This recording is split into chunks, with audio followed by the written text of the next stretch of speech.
Donald Trump spoke at the Faith and Freedom Coalition event that's been going on, and it was so dang bonkers. And I know that with Trump, it can feel, because it's the status quo with him, that it's not remarkable how nutso the things that he says are. But this one was even more so wild. He's getting more and more deranged as he panics about his legal troubles and all of the disastrous elements of his life currently.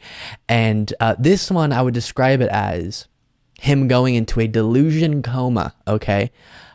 Where his brain is fully into the world of delusions, as you'll see. Starting with this, saying about his indictment. Every time the radical left Democrats, Marxists, communists, and fascists indict me, I consider it a great badge of courage.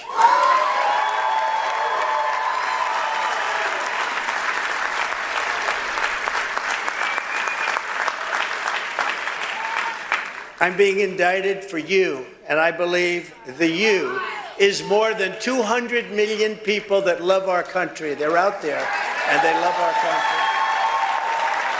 This is a He said, I'm being indicted for you. No, you're being indicted because you likely committed a bunch of crimes, allegedly. And that is why. And it's this narrative he's been going with for quite a while now.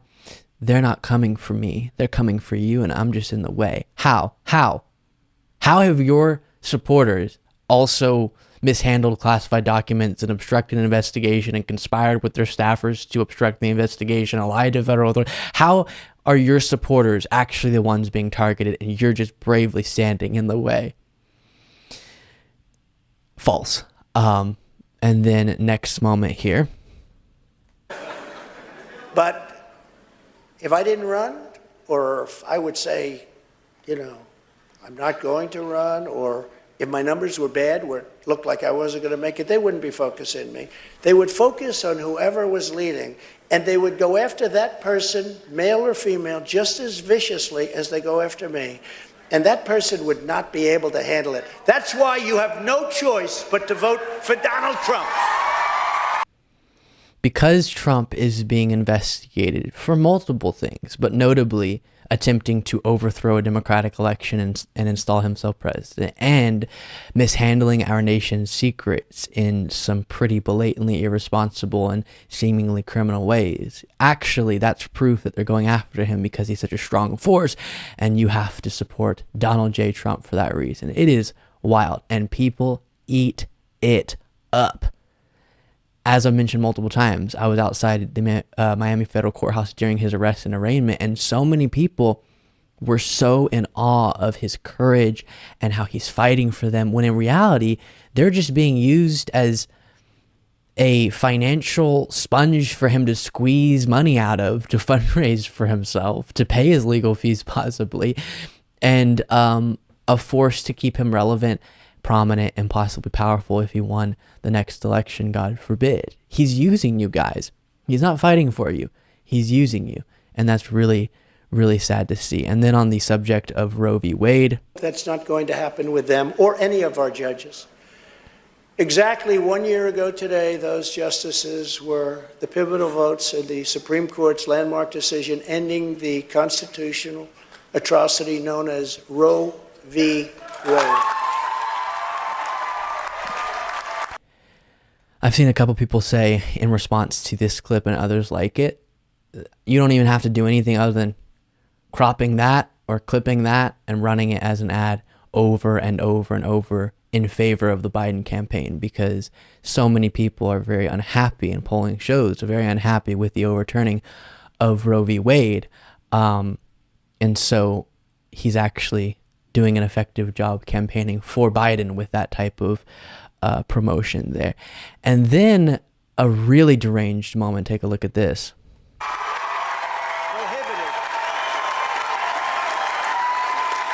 And on day one, I will reinstate the Trump ban on transgenders in the military. It's really just brutal seeing how that subject of demonizing and going after transgender people is the most motivating subject for his followers. And he made that comment during a recent speech where he goes, guys, I've been talking about tax cuts and all these different things, and you just sort of, and then I talk about transgender people in a dehumanizing way. He didn't word it that way, of course, but, and you go wild. And it is really, really dangerous the way that that is such a motivator. And to say just based on your identity, you shouldn't be able to serve your country is so wrong. I'm trying to hold back my language to something just like that. And then more on his indictment. Phony case. Well, it is true. I mean, it is true, isn't it? In other words, whatever documents a president decides to take with him, he has the absolute right to take them. He has the absolute right to keep them, or he can give them back to NARA if he wants. He talks to them like we were doing, and he can do that if he wants. That's the law, and it couldn't be more clear. Something we talked about a lot, really, really bizarre. Trump is just, instead of trying to build a defense that would actually work in a court of law and refuting the evidence or the relevance of the evidence or however you would go about it, instead it's just, nah, the law is different than you think that it is. Lawyers, judges, no, I know the law better. And let me tell you, it says, read it, it says Donald Trump can do whatever he'd like. All people are subject to the law except for Donald Trump, and it says he can do whatever he wants with the nation's secrets, even when he's not president anymore. Not how it works. And then another moment. Made them competitive. Today, I'm announcing a new plan to protect the integrity of our immigration system. Federal law prohibits the entry of communists and totalitarians into the United States.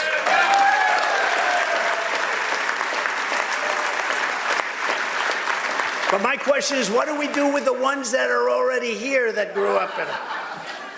I think we have to pass a new law for them. Do you hear how un-American that is?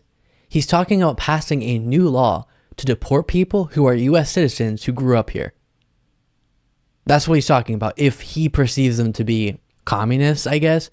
And what is dangerous about trying to prevent, as he said, all communists and Marxists and socialists or whatever from coming into the country is he's just going to label countries that are those types of governments or perceived as those types of governments as their citizens being supporters of those types of ideologies, which would cause so many people fleeing dangerous governments and regimes across the world.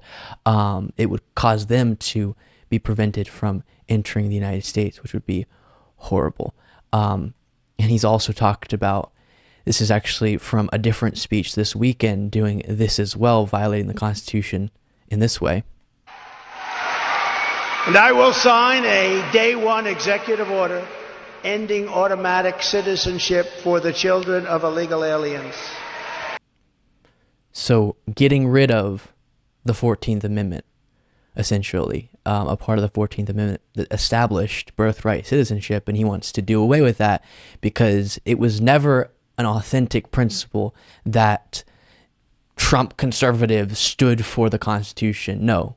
Clearly, the second that it's what they want, the second that it's a goal that sounds nice to them, will trash the constitutional amendments, will trash the Constitution. Trump called for, however he worded it, what was it, suspending the Constitution or something like that because of the election that was stolen.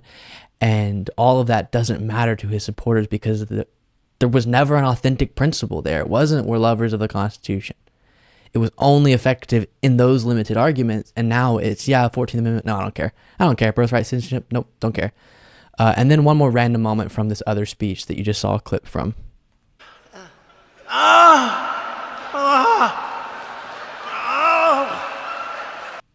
Yep, just going to leave that out of context. You can try to figure out where that came from. And then two non-Trump moments from this same event that I don't want to do a whole segment on either of these people, but here's Lindsey Graham pretending to be an authentic believer of things. We're going to turn Washington into a place where the pro-life movement is welcomed. And we're going to set a national minimum standard at 15 weeks to make sure we're not barbaric. I'm for federalism, but federalism doesn't require me to sit on the sidelines and watch our nation become China. I'm not going to do that. The law is with us. God is with us. We're going to win. He always just seems, during interviews and speeches, unprepared and not an effective speaker. And then this is, I keep even forgetting, Perry Johnson, who's a billionaire who's running for president as a Republican, I guess. And he had this moment on stage. By golly, we are the greatest country that ever lived, and let's keep it that way. Hey, hey, hey, let's do it.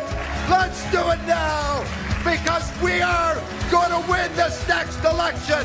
Let's do it. Give me some of that energy. Wow.